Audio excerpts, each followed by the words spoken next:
Welcome to Geocache Adventures, the podcast where we explore everything geocaching. I'm your host, Shadow Dragon 1. I love geocaching. If you're listening to this, you probably love it too. If you enjoy the podcast, consider sharing it with somebody that you think would love it. You can also follow the podcast on Instagram and Facebook, and there's a Facebook group as well, so you can join in the fun and share your adventures. There's also a Patreon page that you can join and unlock exclusive content. Hey everybody, Amy Shadow Dragon 1 here. To start off, I wanted to give you an update about the Super Goody Goat geocache after the last episode.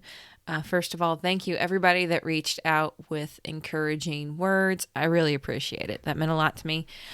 Super Goody Goat has been recovered. My husband graciously went out there with gloves and removed the contents and put it in the back of his pickup truck bed and took it to the car wash, where he went to the manual car wash so he could use the power wash and spray it out with soapy water and hose it down and clean out his truck bed while he was at it. So it's had a good cleaning and it's here at home with me. I still haven't decided if I'm going to put it back out yet or not. The cache is still disabled at this time until I decide what I'm going to do about that. But Super Goody Goat has been cleaned up, thankfully. So that's where things are with that right now. So now I just have to decide what I'm going to do with the geocache. Another note, there is a Patreon for the podcast. If you want to support the podcast, you can join the Patreon, and for as little as $2 a month, you can start unlocking bonus content and benefits. This goes to help cover hosting fees and just the general cost of recording the podcast and the fees that I have to pay for the website and all that fun stuff with it. So if you want to hop on there and get some extra content, support the podcast, I'd really appreciate that. Another way you could support the podcast, just share it with somebody who you think would enjoy it. Share it on social media, get the word out there, and support the podcast. So for this episode, I'm going to talk to you about premium geocaching membership, okay? A premium membership for the geocaching app and website. So first of all, let me say, anybody that has a free membership, you do you. I am so sick of seeing Facebook posts where people make comments about, oh, why wouldn't you pay for it? It's only $30 a year. That irks me off every time I see somebody say that. First of all, you have no idea what the person who is asking if premium membership is worth it or not. You have no idea what their financial status is. You have no idea what they're going through. A lot of people get into geocaching because you can do it for free. Okay? And there are people out there living paycheck to paycheck that do not have an extra $30 a year because they are literally scraping by as it is.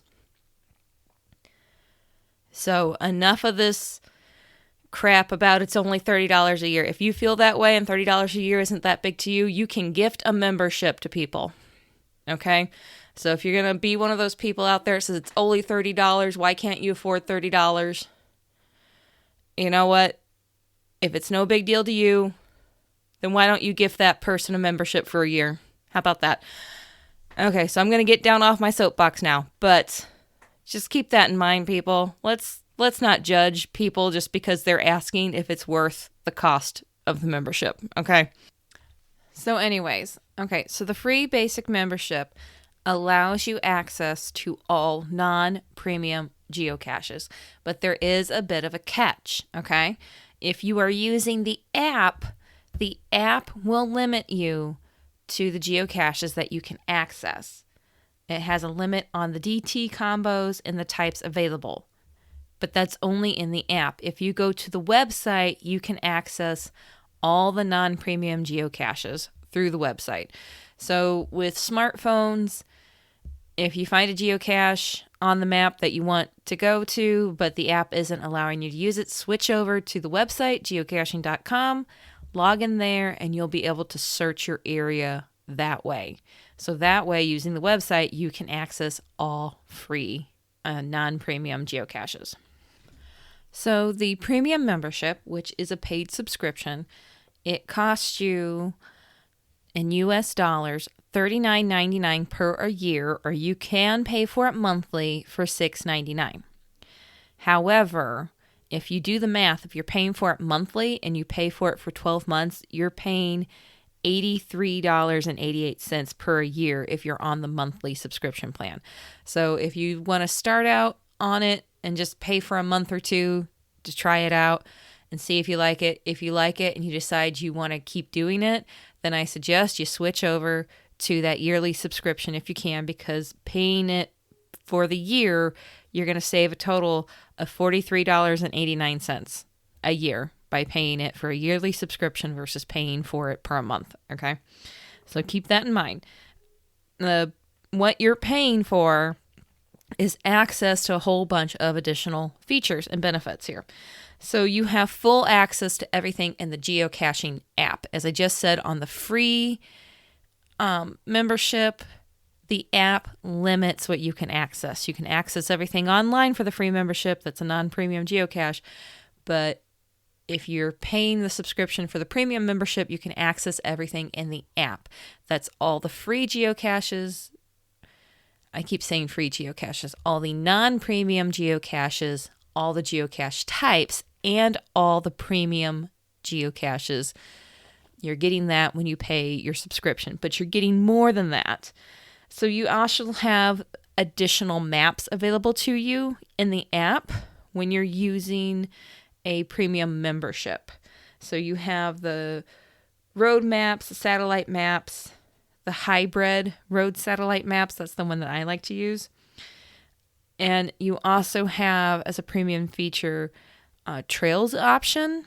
And that is trail and street maps that you can download for offline use. So that is part of your premium membership features. When you are subscribing to the premium membership, this also gives you access to be able to use third-party apps such as Cachely and GeoGo. Cachely and GeoGo have to have paid geocaching.com memberships because of the server access to ping them. So they have partnered with geocaching.com in order to have access to their servers. Their servers are only going to be for the premium members. It's not full access to both servers. So if you're in that premium member server database, then you can install and log into Cachely or GeoGo.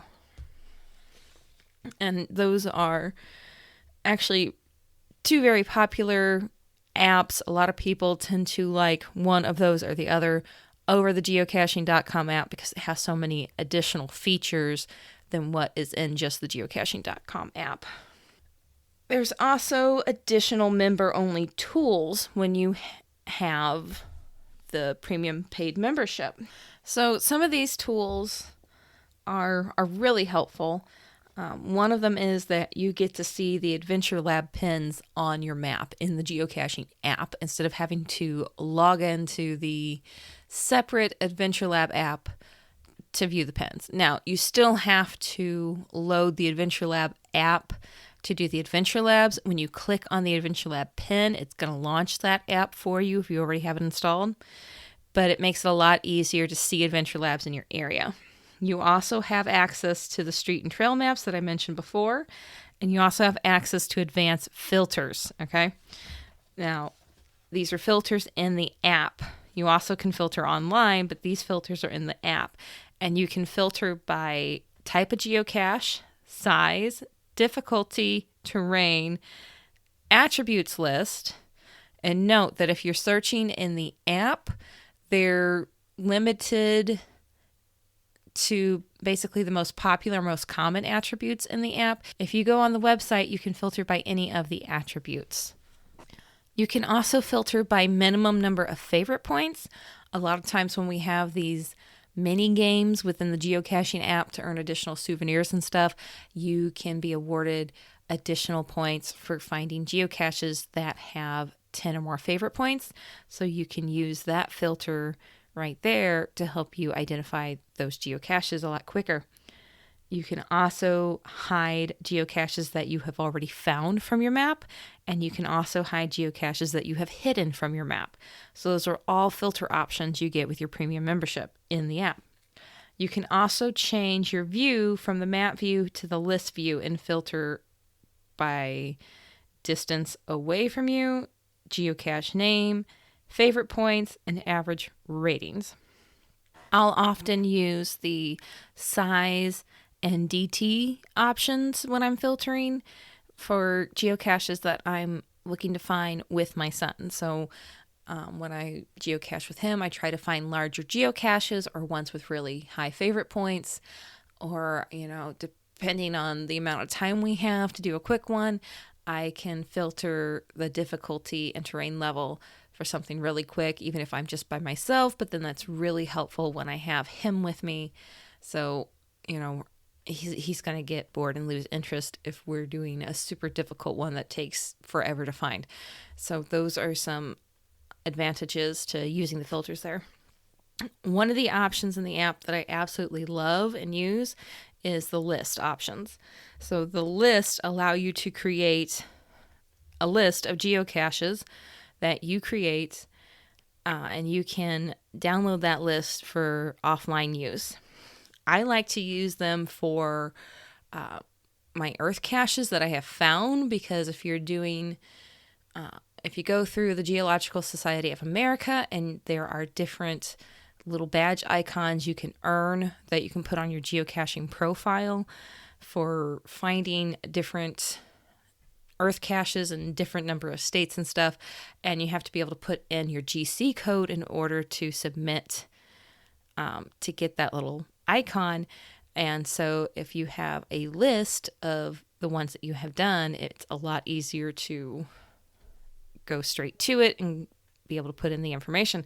I also like to do different lists for when we're doing vacations. I can do a list of geocaches ahead of time for ones that I want to find. I can have my must find ones or hope to find ones. I also like to create a list for GeoArt. I like to sometimes just pick a country or pick a state and randomly start kind of scrolling through the area and locating geocaches to see if I can see a GeoArt. And when I see a GeoArt on the map, I add one of those pins to a list just for the fun of it, because I enjoy doing that. I have lists for good ones to do with my son. I have lists by certain attributes that I've created. You can do all kinds of different things with these list options. Another thing the premium membership allows you to do is you can get email notifications for newly published geocaches in your area. You can set up the notification to be for specific types. You can do it for all types. You can set the radius, your distance radius, for how far of a circle from, like your home will be the center point, and then you can set up a radius of 10 miles, 100 miles, whatever you want it to be, for a notification of a new geocaching publishing in that radius from you. That is how a lot of these FTF hounds, as people like to call them, find their geocaches. They set that notification up, they get an email to their phone, and they can be out the door after that geocache. So if you're really hoping to get an FTF, if you really want to try to find one, that is how you get those notifications. You also get a lot of data that you can track yourself, different stats and stuff that you can track. I like stats, I like graphs. It comes with the engineering brain. So with the premium membership, some of the stats that you can track is it allows you to track your DT grid. So when you're doing the Fizzy Grid Challenge and you need to know what you're missing, the grid's already there for you in the stats.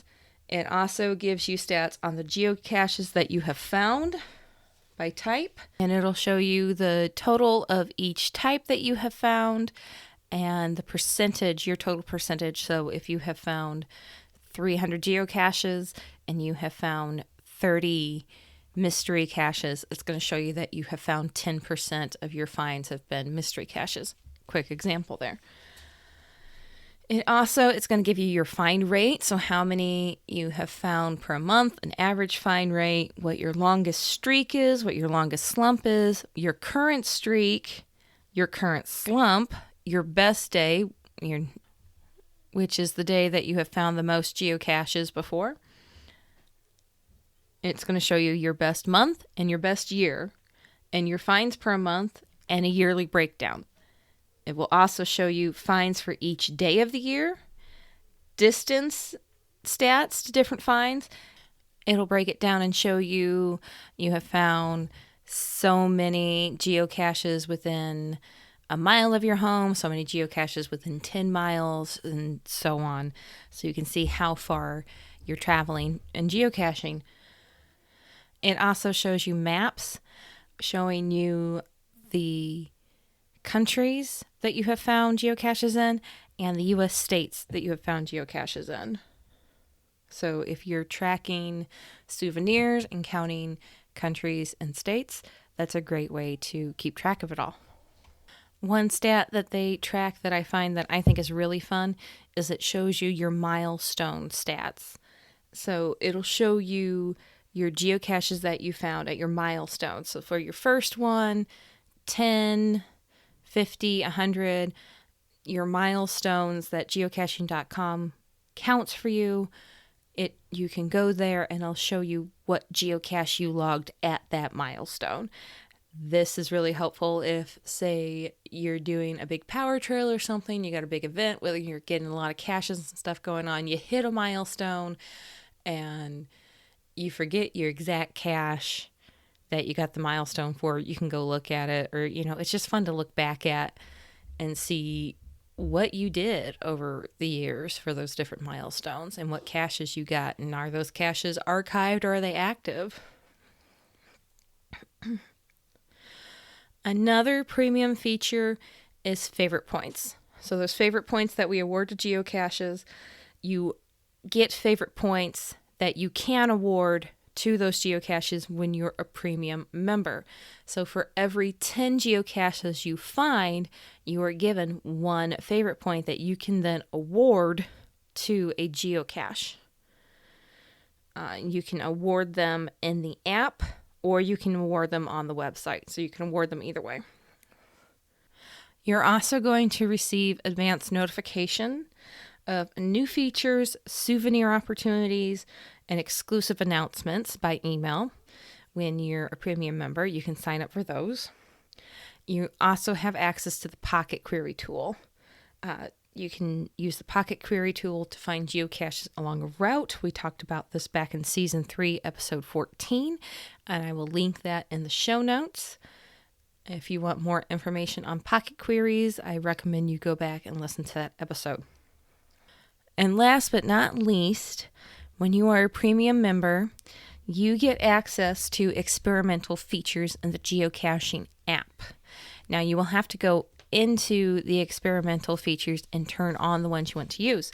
So if you go into the geocaching app and you click on your profile, there's the little settings, the little gear icon, click on the settings, and there's an experimental features tab. You can click on that tab and it'll show you any current available experimental features. I checked it out before recording this, and the current ones, there was 2 there, and one experimental feature lets you filter for geocaches that show trackables in their inventory. So if you're really into trackables and you want to go find some trackables to move around, you can sort by that. It also lets you sort. Another experimental feature right now is that it lets you sort for empty DT grid searches.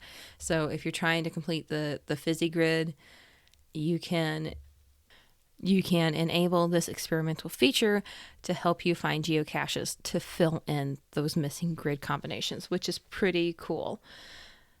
So that's the rundown of it. So are you getting the most out of your membership? I don't know. Hopefully you are, and if not, hopefully this sheds some light on some new things for you.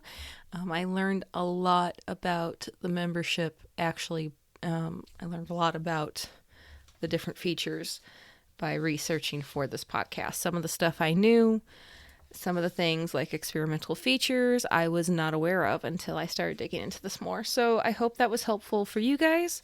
You've been listening to Geocache Adventures with me, Shadow Dragon 1. If you'd like to get in touch, you can reach out to me on Facebook, Instagram, or go to geocacheadventures.org and you can find the information on the contact page. Theme music is by The Travel Bugs. Thanks for listening, and I hope you enjoyed this episode. Have you heard of FTF Magazine? It's the magazine for geocachers. It is full of articles and pictures all submitted by geocachers just like you. I'm a subscriber myself, and I love it. My favorite part is the little snippets on the edges of the articles on all the different pages. Those are my favorites. Just go to ftfgeo.com to check them out and tell them Shadow Dragon 1 sent you.